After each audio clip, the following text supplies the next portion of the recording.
Namaste and good morning, everyone. Let's start our Monday class with some prayers. Om Guru Brahma, Guru Vishnu, Guru Devo Maheshwara, Guru Sakshat Parbrahma, Tasmai Shri Guruve Namaha. Om Bhu Bhava Swaha, Tat Savitra Vareneyam, Bhargo Devasya Dhimahi, Diyo yo naha prachodayat.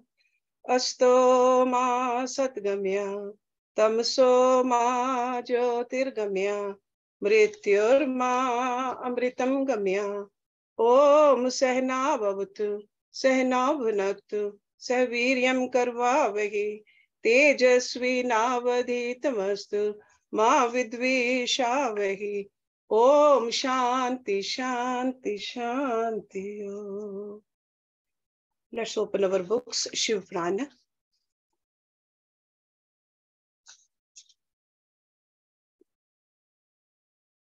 We are on Adhyay or chapter number 13. दाम्भ की तपस्या और विष्णु द्वारा उसे पुत्र प्राप्ति का वरदान, शंखचूड़ का जन्म, तप और उसे वर प्राप्ति, ब्रह्मा जी की आज्ञा से उसका पुष्कर में तुलसी के पास आना और उसके साथ वार्तालाप, ब्रह्मा जी का पुनः प्रकट होकर दोनों को आशीर्वाद देना और शंखचूड़ का गांधर्व विवाह की विधि से तुलसी का पानी ग्रहण करना। तदंतर जलंधर की उत्पत्ति से लेकर उसके वध तक का प्रसंग सुनाकर सनत कुमार जी ने कहा, मुने, अब शंभु का दूसरा चरित्र प्रेम पूर्वक श्रवण करो। उसके सुनने मात्र से शिव भक्ति सुदृढ़ हो जाती है। व्यास जी, शंखचूड़ नामक एक महावीर दानव था जो देवों के लिए कंटक स्वरूप था। उसे शिव जी ने रन के मुहाने पर त्रिशूल से मार डाला था। शिव जी का वह दिव्य चरित्र परम पावन तथा पाप नाशक है। तुम पर अधिक स्नेह होने के कारण मैं उसका वर्णन करता हूँ। तुम प्रेम पूर्वक उसे श्रवण करो। ब्रह्मा के पुत्र जो महर्षि मरीचि थे, उनके पुत्र कश्यप हुए। ये मननशील, धर्मिष्ठ, सृष्टिकर्ता, विद्या संपन्न तथा प्रजापति थे। दक्ष ने प्रसन्न होकर अपनी 13 कन्याओं का विवाह इनके साथ कर दिया। उनकी संतानों का इतना अधिक विस्तार हुआ कि उसका वर्णन करना कठिन है। उन कश्यप पत्नियों में एक का नाम दनु था। वह श्रेष्ठ, सुंदरी तथा महारूपवती थी। उस साध्वी का सौभाग्य बड़ा हुआ था। मुने, उस दनु के बहुत से महाबली पुत्र उत्पन्न हुए। विस्तार भय से उनके नाम नहीं गिनाए जा रहे हैं। उनमें एक का नाम विपरिचिति था, जो महान बल पराक्रम से संपन्न था। उसका पुत्र दंभ हुआ, जो जितेंद्रिय, धार्मिक तथा विष्णु भगत था। जब उसके कोई पुत्र नहीं हुआ, तब उस वीर को चिंता व्याप्त हो गई। उसने शुक्राचार्य को गुरु बनाकर उनसे श्री कृष्ण मंत्र प्राप्त किया और पुष्कर में जाकर घोर तप करना आरंभ किया। वहां सुदृढ़ आसन लगाकर कृष्ण मंत्र का जप करते हुए उसके 1 लाख वर्ष बीत गए। तब उस तपस्वी के मस्तक से एक जाज्वल्यमान तेज निकलकर सर्वत्र व्याप्त हो गया। वह तेज इतना दुस्सह था कि उससे संपूर्ण देवता, मुनि तथा मनु संतप्त हो उठे। तब वे इंद्र को अगुआ बनाकर ब्रह्मा के शरणापन्न हुए। वहां उन्होंने संपूर्ण संपत्तियों के दाता विधाता को प्रणाम करके उनकी स्तुति की और फिर विशेष रूप से व्याकुल होकर अपना सारा वृतांत उनसे कह सुनाया। उनकी बात सुनकर ब्रह्मा भी उन्हें साथ लेकर वह सारा वृतांत विष्णु को सुनाने के लिए वैकुंठ को चले। वहां पहुंचकर सब लोगों ने त्रिलोकी के अधीश्वर तथा रक्षक परमात्मा विष्णु को विनीत भाव से प्रणाम किया और फिर हाथ जोड़कर उनकी स्तुति करने लगे। देवता बोले, देव, हमें पता नहीं कि यहाँ कौन सा कारण उत्पन्न हो गया है। हम किसके तेज से संतप्त हो उठे हैं, ये आप ही बतलाइए। दीन बंधो, अपने दुखी सेवकों के रक्षक तो आप ही हैं। अतः शरण दाता रमानाथ, हम शरणागतों की रक्षा कीजिए। सनत कुमार जी कहते हैं, मुने, ब्रह्मा आदि देवताओं के वचन को सुनकर शरणागत वत्सल भगवान विष्णु मुस्कुराए और प्रेम पूर्वक बोले। विष्णु ने कहा, अमरो, शांत रहो, घबराओ मत, भयभीत ना हो। कोई उल्ट पुल्ट नहीं होगा, क्योंकि अभी प्रलय का समय नहीं आया है। ये तेज तो दंभ नामक दानव का है, जो मेरा भगत है और पुत्र की कामना से तप कर रहा है। मैं उसे वरदान देकर शांत कर दूंगा। सनत कुमार जी कहते हैं, मुने, भगवान विष्णु के यूं कहने पर ब्रह्मा आदि देवताओं की व्यग्रता जाती रही। वे सभी धैर्य धारण करके अपने अपने धाम को लौट गए। इधर भगवान अच्युत भी वर प्रदान करने के लिए पुष्कर को चल पड़े, जहां वह दंभ नामक दानव तप कर रहा था। वहां पहुंचकर श्री हरि ने अपने मंत्र का जप करने वाले भगत दंभ को सांत्वना देते हुए मधुर वाणी में कहा, वर मांग। तब विष्णु का उपयुक्त वचन सुनकर और उन्हें आगे उपस्थित देखकर दंभ बड़ी भक्ति के साथ उनके चरणों में लोटपोट हो गया और बारंबार स्तुति करते हुए बोला। दंभ ने कहा, देवाधिदेव कमल नयन, आपको नमस्कार है। रमानाथ, मुझ पर कृपा कीजिए। त्रिलोकेश, मुझे एक ऐसा वीर पुत्र दीजिए जो आपका भगत तथा महान बल पराक्रम से संपन्न हो। वह त्रिलोकी को जीत ले, परंतु देवता उसे पराजित न कर सके। सनत कुमार जी कहते हैं, मुने, दानवराज दंभ के यो कहने पर श्री हरि ने उसे वह वर दे दिया और उस घोर तप से उसे निवृत्त करके स्वयं अंतर्ध्यान हो गए। दानवेंद्र दंभ की तपस्या सिद्ध हो चुकी थी, जिससे उसका मनोरथ पूर्ण हो गया था। अतः वह भी श्री हरि के चले जाने पर उस दिशा को नमस्कार करके अपने घर को लौट गया। थोड़े ही समय के उपरांत उसकी भाग्यवती पत्नी गर्भवती हो गई। वे अपने तेज से घर के भीतरी भाग को प्रकाशित करती हुई शोभा पाने लगी। मुने, श्री कृष्ण के पार्षदों का अग्रणी जो सुदामा नामक गोप था, जिसे राधा जी ने शाप दे दिया था, वही उसके गर्भ में प्रविष्ट हुआ था। तदंतर समय आने पर साध्वी दंभ पत्नी ने एक तेजस्वी बालक को जन्म दिया। तब पिता ने बहुत से मुनीश्वरों को बुलाकर उसका विधि पूर्वक जात कर्म आदि संस्कार संपन्न किया। द्विजोतम, उस पुत्र के उत्पन्न होने पर बहुत बड़ा उत्सव मनाया गया। फिर शुभ दिन आने पर पिता ने उस बालक का शंखचूड़ ऐसा नामकरण किया। वह अपने पिता के घर में शुक्ल पक्ष के चंद्रमा की भांति बढ़ने लगा। वह अत्यंत तेजस्वी था, अतः उसने बचपन में ही सारी विद्याएं सीख ली थी। वह नित्य बाल क्रीड़ा करके अपने माता पिता का हर्ष बढ़ाने लगा और अपने समस्त कुटुंबियों का तो वह विशेष रूप से प्रेम भाजन हो गया। तदंतर जब शंखचूड़ बड़ा हुआ, तब वह जैगिष्वे मुनि के उपदेश से पुष्कर में जाकर ब्रह्मा जी को प्रसन्न करने के लिए भक्ति पूर्वक तपस्या करने लगा। उस समय वह एकाग्रमन को अपनी इंद्रियों को काबू में करके गुरुपदिष्ट ब्रह्म विद्या का जप करता रहा। यूं पुष्कर में तपस्या करते हुए दानवराज शंखचूड़ को वर देने के लिए लोक गुरु एवं ऐश्वर्यशाली ब्रह्मा शीघ्र ही वहां पधारे और उस दानवेंद्र से बोले, वर मांग। ब्रह्मा जी को देखकर उसने अत्यंत नम्रता से उन्हें अभिवादन किया और फिर उत्तम वाणी से उनकी स्तुति की। तत्पश्चात उसने ब्रह्मा से वर मांगते हुए कहा, भगवान, मैं देवताओं के लिए अजय हो जाऊं। तब ब्रह्मा जी परम प्रसन्न होकर बोले, तथास्तु, ऐसा ही होगा।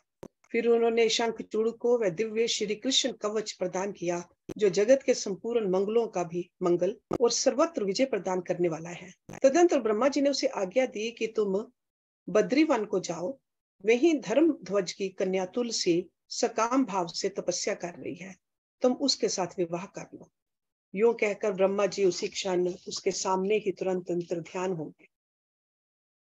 तब तपहा सिद्ध शंखचूड़ ने भी, जिसके सारे मनोरथ तपोबल से पूर्ण हो चुके थे और मुख पर प्रसन्नता खेल रही थी, पुष्कर में ही उस जगत के मंगलों के भी मंगल स्वरूप कवच को गले में बांध लिया और ब्रह्मा के आज्ञा अनुसार वह तत्काल ही बद्रिका आश्रम को चल पड़ा। वहां दानव शंखचूड़ सहसा उस स्थान पर जा पहुंचा जहां धर्म ध्वज की पुत्री तुलसी तप कर रही थी। सुंदरी तुलसी का रूप अत्यंत कमनीय और मनोहर था। वह उत्तम शील से संपन्न थी। उस सती को देखकर शंखचूड़ उसके समीप ही ठहर गया और मधुर वाणी में उससे बोला। शंखचूड़ ने कहा, सुंदरी, तुम कौन हो? किसकी पुत्री हो? तुम यहाँ चुपचाप बैठकर क्या कर रही हो? ये सारा रहस्य मुझे बतलाओ। सनत कुमार जी कहते हैं, मुने, शंखचूड़ के यह सकाम वचन सुनकर तुलसी ने उससे कहा, तुलसी बोली, मैं धर्मध्वज की तपस्विनी कन्या हूँ और यहाँ तपोवन में तप कर रही हूँ। आप कौन हैं? सुखपूर्वक अपने अभीष्ट स्थान को चले जाइए, क्योंकि नारी जाति ब्रह्मा आदि को भी मोह में डाल देने वाली होती है। ये विष तुल्य, निंदनीय, दोष उत्पन्न करने वाली, माया रूपनी तथा विचारशीलों को भी श्रृंखला के समान जकड़ लेने वाली होती है। सनत कुमार जी कहते हैं, महर्षि, तुलसी जब इस प्रकार रस भरी बातें कहकर चुप हो गई, तब उसे मुस्कुराती देखकर शंखचूड़ ने भी कहना आरंभ किया। शंखचूड़ बोला, देवी, तुमने जो बात कही है वह सारी की सारी मिथ्या हो, ऐसी बात नहीं है।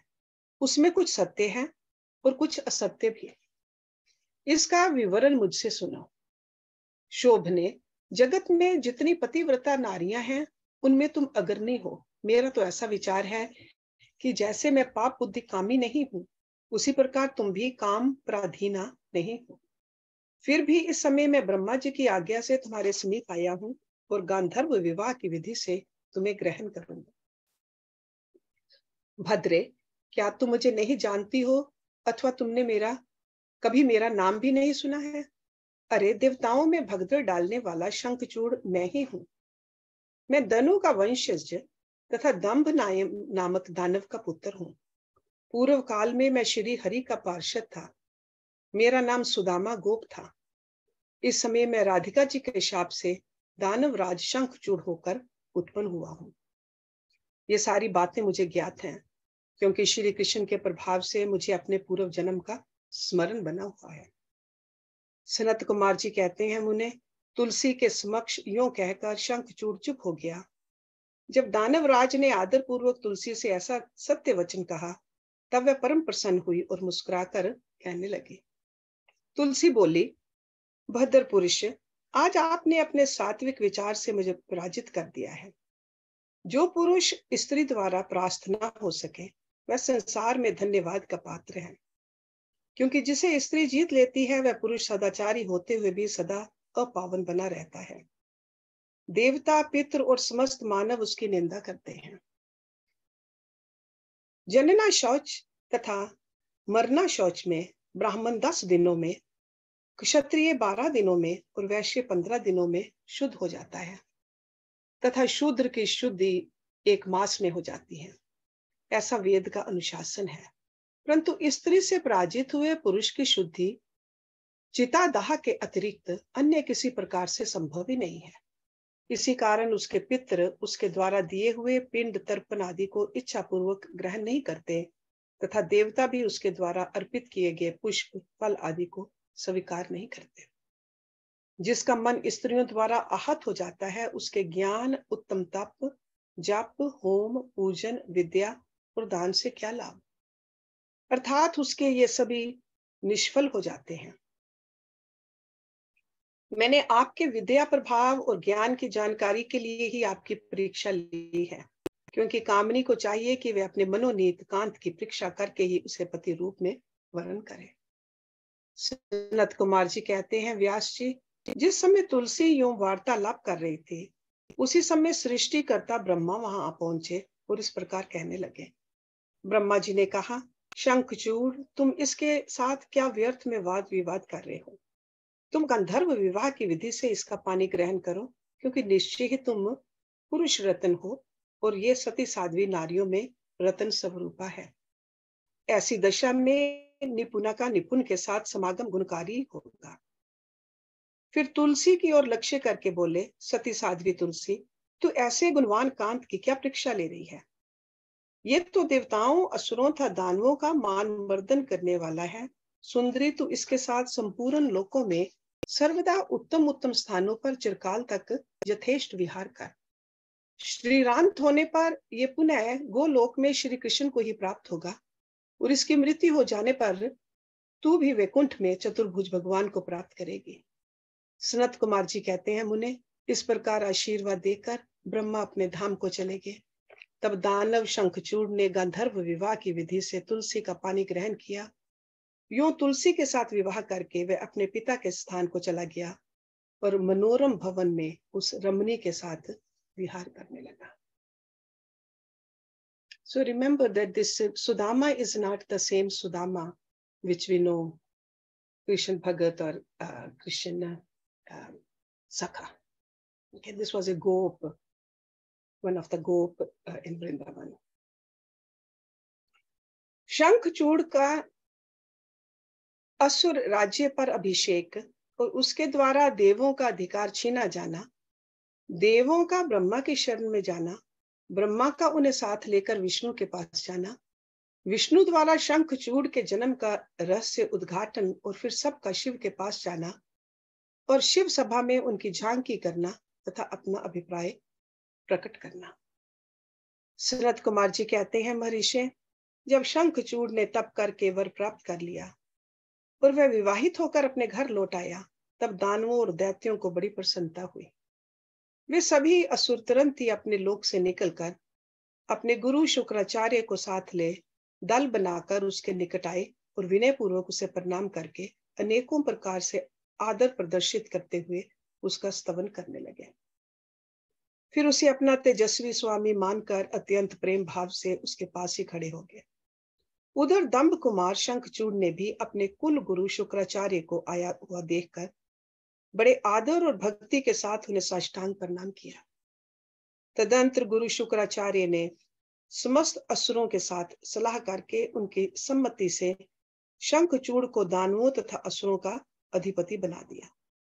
दंभ पुत्र शंखचूड़ प्रतापी एवं वीर तो था ही, उस समय असुर राज्य पर अधिष्ठित होने के कारण वह असुर राज विशेष रूप से शोभा पाने लगा। तब उसने सहसा देवताओं पर आक्रमण करके वेग पूर्वक उनका संहार करना आरंभ किया। संपूर्ण देवता मिलकर भी उसके उत्कृष्ट तेज को सहन न कर सके, अतः वे समर भूमि से भाग चले और दीन होकर यत्र तत्र पर्वतों की खोहों में जा छिपे।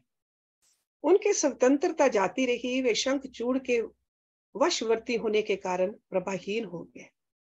इधर शूरवीर प्रतापी दंभ कुमार दानवराज शंखचूड़ ने भी संपूर्ण लोकों को जीतकर देवताओं का सारा अधिकार छीन लिया। वह त्रिलोकी को अपने अधीन करके संपूर्ण लोकों पर शासन करने लगा और स्वयं इंद्र बनकर सारे यज्ञ भागों को भी हड़पने लगा तथा अपनी शक्ति से कुबेर, सोम, सूर्य, अग्नि, यम और वायु आदि के अधिकारों का भी पालन करने लगा। उस समय महान बल पराक्रम से संपन्न महावीर शंखचूड़ समस्त देवताओं, असुरों, दानवों, राक्षसों, गंधर्वों, नागों, किन्नरों, मनुष्यों तथा त्रिलोकी के अन्य अन्य प्राणियों का एक छत्र सम्राट था। इस प्रकार महान राजराजेश्वर शंखचूड़ बहुत वर्षों तक संपूर्ण भुवनों के राज्य का उपभोग करता रहा। उसके राज्य में न अकाल पड़ता था, न महामारी और न अशुभ ग्रहों का ही प्रकोप होता था। आदि व्याधियां भी अपना प्रभाव नहीं डाल पाती थी। यूं सारी प्रजा सदा सुखी रहती थी। पृथ्वी बिना जोते ही अनेक प्रकार के धान्य उत्पन्न करती थी। नाना प्रकार की औषधियां उत्तम उत्तम फलों और रसों से युक्त थी।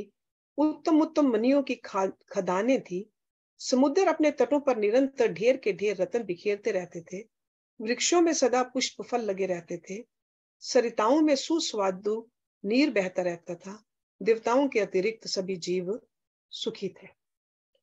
उनमें किसी प्रकार का विकार नहीं उत्पन्न होता था। चारों वर्णों और आश्रमों के सभी लोग अपने अपने धर्म में स्थित रहते थे। इस प्रकार जब वह त्रिलोकी का शासन कर रहा था, उस समय कोई भी दुखी नहीं था। केवल देवता भ्रातृद्रोहवश दुख उठा रहे थे। मुने महाबली शंखचूड़ गोलोक निवासी श्री कृष्ण का परम मित्र था। साधु स्वभाव वाला वह सदा श्री कृष्ण की भक्ति में निरत रहता था। पूर्व शापवश उसे दानव की योनि में जन्म लेना पड़ा था, परंतु दानव होने पर भी उसकी बुद्धि दानव की सी नहीं थी। प्रिय व्यास जी तदंतर जो पराजित होकर राज्य से हाथ धो बैठे थे, वे सभी सुरगण तथा ऋषि परस्पर मंत्रणा करके ब्रह्मा जी की सभा को चले। वहां पहुंचकर उन्होंने ब्रह्मा जी का दर्शन किया और उनके चरणों में अभिवादन करके विशेष रूप से उनकी स्तुति की। फिर आकुलता पूर्वक अपना सारा वृतांत उन्हें कह सुनाया।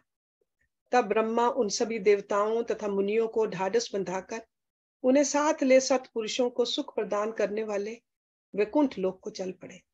वहां पहुंचकर देवगणों सहित ब्रह्मा ने रमापति का दर्शन किया। उनके मस्तक पर किरीट सुशोभित था, कानों में कुंडल झलमला रहे थे और कंठ वनमाला से विभूषित था। वे चतुर्भुज देव अपनी चारों भुजाओं में शंख, चक्र, गदा और पद्म धारण किए हुए थे।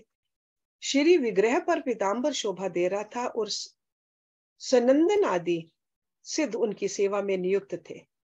ऐसे सर्वव्यापी विष्णु की झांकी करके ब्रह्मा आदि देवताओं तथा मुनीश्वरों ने उन्हें प्रणाम किया और फिर भक्ति पूर्वक हाथ जोड़कर वे उनकी स्तुति करने लगे। देवता बोले, समर्थशाली वैकुंठ अधिपते, आप देवों के भी देव और लोकों के स्वामी हैं, आप त्रिलोकी के गुरु हैं। श्री हरे, हम सब आपके शरणापन हुए हैं, आप हमारी रक्षा कीजिए। अपनी महिमा से कभी च्युत न होने वाले ऐश्वर्यशाली त्रिलोकेश, आप ही लोकों के पालक हैं। गोविंद, लक्ष्मी आप में ही निवास करती हैं और आप अपने भक्तों के प्राण स्वरूप हैं, आपको हमारा नमस्कार है। इस प्रकार स्तुति करके सभी देवता श्री हरि के आगे रो पड़े। उनकी बात सुनकर भगवान विष्णु ने ब्रह्मा से कहा। विष्णु बोले, ब्राह्मण, ये वैकुंठ योगियों के लिए भी दुर्लभ है। तुम यहाँ किस लिए आए हो? तुम पर कौन सा कष्ट आ पड़ा है? वह यथार्थ रूप से मेरे सामने वर्णन करो। सनत कुमार जी कहते हैं, मुने, श्री हरि का वचन सुनकर ब्रह्मा जी ने विनम्र भाव से सिर झुकाकर उन्हें बारंबार प्रणाम किया और अंजलि बांधकर परमात्मा विष्णु के समक्ष स्थित हो देवताओं के कष्ट से भरी हुई शंखचूड़ की सारी करतूत कह सुनाई। तब समस्त प्राणियों के भावों के ज्ञाता भगवान श्री हरि उस बात को सुनकर हंस पड़े और ब्रह्मा से उस रहस्य का उद्घाटन करते हुए बोले। श्री भगवान ने कहा, कमल योनि, मैं शंखचूड़ का सारा वृतांत जानता हूं। पूर्व जन्म में वह महातेजस्वी गोप था जो मेरा भगत था। मैं उसके वृतांत से संबंध रखने वाले इस पुरातन इतिहास का वर्णन करता हूं, सुना। इसमें किसी प्रकार का संदेह नहीं करना चाहिए। भगवान शंकर सब कल्याण करेंगे। गोलोक में मेरे ही रूप श्री कृष्ण रहते हैं। उनकी स्त्री श्री राधा नाम से विख्यात है। वह जगत जननी तथा प्रकृति की परम उत्कृष्ट पांचवी मूर्ति है। वही वहां सुंदर रूप से विहार करने वाली है। उनके अंग से उद्भूत हो बहुत से गोप और गोपियां भी वहां निवास करती हैं। वे नित्य राधा कृष्ण का अनुवर्तन करते हुए उत्तम उत्तम क्रीड़ाओं में तत्पर रहते हैं। वही गोप इस समय शंभू की इस लीला से मोहित होकर शापवश अपने को दुख देने वाली दानवी योनि को प्राप्त हो गया है। श्री कृष्ण ने पहले से ही रुद्र के त्रिशूल से उसकी मृत्यु निर्धारित कर दी है। इस प्रकार वह दानव देह का परित्याग करके पुनः कृष्ण पार्षद हो जाएगा। देवेश, ऐसा जानकर तुम्हें भय नहीं करना चाहिए। चलो हम दोनों शंकर की शरण में चलें। वे शीघ्र ही कल्याण का विधान करेंगे। अब हमें तुम्हें तथा समस्त देवों को निर्भय हो जाना चाहिए। सनत कुमार जी कहते हैं, मुने, यूं कहकर ब्रह्मा सहित विष्णु शिवलोक को चले। मार्ग में वे मन ही मन भगत वत्सल सर्वेश्वर शंभू का स्मरण करते जा रहे थे। व्यास जी, इस प्रकार वे रमापति विष्णु ब्रह्मा के साथ उसी समय उस शिवलोक में जा पहुंचे जो महान दिव्य, निराधार तथा भौतिकता से रहित है। वहां पहुंचकर उन्होंने शिव जी की सभा का दर्शन किया। वह ऊंची एवं उत्कृष्ट प्रभाव वाली सभा प्रकाश युक्त शरीरों वाले शिव पार्षदों से घिरी होने के कारण विशेष रूप से शोभित हो रही थी। उन पार्षदों का रूप सुंदर कांति से युक्त महेश्वर के रूप के सदृश था। उनके 10 भुजाएं थी, 5 मुख और 3 नेत्र थे। गले में नील चिन्ह तथा शरीर का वर्ण अत्यंत गौर था। वे सभी श्रेष्ठ रत्नों से युक्त रुद्राक्ष और भस्म के आभरण से विभूषित थे। वे मनोहर सभा नवीन चंद्र मंडल के समान आकार वाली और चौकोर थी। उत्तम उत्तम मणियों तथा हीरों के हारों से वह सजाई गई थी। अमूल्य रत्नों के बने हुए कमल पत्रों से सुशोभित थी। उसमें मणियों की जालियों से युक्त गवाक्ष बने थे, जिससे वह चित्र विचित्र दिख रही थी। शंकर की इच्छा से उसमें पद्म राग मणि जड़ी हुई थी, जिससे वह अद्भुत सी लग रही थी। वह सम्यंतक मणि की बनी हुई सैकड़ों सीढ़ियों से युक्त थी। उसमें चारों ओर इंद्र नील मणि के खंभे लगे थे, जिन पर स्वर्ण सूत्र से ग्रथित चंदन के सुंदर पल्लव लटक रहे थे, जिससे वह मन को मोहे लेती थी। वह भली भांति संस्कृत तथा सुगंधित वायु से सुवासित थी। एक सहस्र योजन विस्तार वाली वह सभा बहुत से किंकरों से खचाखच भरी थी। उसके मध्य भाग में अमूल्य रत्नों द्वारा निर्मित एक विचित्र सिंहासन था। उसी पर उमा सहित शंकर विराजमान थे। उन्हें सुरेश्वर विष्णु ने देखा। वे तारकाओं से घिरे हुए चंद्रमा के समान लग रहे थे। वे किरीट, कुंडल और रत्नों की मालाओं से विभूषित थे। उनके सारे अंग में भस्म रमाई हुई थी। वे लीला कमल धारण किए हुए थे। महान उल्लास से भरे हुए उमाकांत का मन शांत तथा प्रसन्न था। देवी पार्वती ने उन्हें सुवासित तंबूल प्रदान किया था, जिसे वे चबा रहे थे। शिवगण हाथ में श्वेत चमर लेकर परम भक्ति के साथ उनकी सेवा कर रहे थे और सिद्ध भक्तिवश सिर झुकाकर उनके स्तवन में लगे थे। वे गुणातीत, परेशान, त्रिदेवों के जनक, सर्वव्यापी, निर्विकल्प, निराकार, स्वेच्छानुसार, साकार, कल्याण स्वरूप, माया रहित, अजन्मा, आद्य, माया के अधीश्वर, प्रकृति और पुरुष से भी प्रातपर, सर्वसमर्थ, परिपूर्णतम और समता युक्त है। ऐसे विशिष्ट गुणों से युक्त शिव को देखकर ब्रह्मा और विष्णु ने हाथ जोड़कर उन्हें प्रणाम किया और फिर वे स्तुति करने लगे। विविध प्रकार से स्तुति करके अंत में वे बोले, भगवान, आप दीनों और अनाथों के सहायक, दीनों के प्रतिपालक, दीन बंधु, त्रिलोकी के अधीश्वर और शरणागत वत्सल हैं। गौरीश, हमारा उद्धार कीजिए। परमेश्वर, हम पर कृपा कीजिए। नाथ, हम आपके ही अधीन हैं। अब आपकी जैसी इच्छा हो वैसा करें। So let's stop it here. We'll start with chapter number 31 next week. देवताओं को का रुद्र के पास जाकर अपना दुख निवेदन करना, रुद्र द्वारा उन्हें आश्वासन और चित्ररथ को शंखचूड़ के पास भेजना, चित्ररथ के लौटने पर रुद्र का गणों, पुत्रों और भद्रकाली सहित युद्ध के लिए प्रस्थान। उधर शंखचूड़ का सेना सहित पुष्पभद्रा के तट पर पड़ाव डालना तथा दानवराज के दूत और शिव की बातचीत। So, ओम पूर्णमदा पूर्णमिदं पूर्णात् पूर्णमुदच्यते पूर्णस्य पूर्णमदाय पूर्णमेवावशिष्यते। ओम शांति शांति शांति ओम।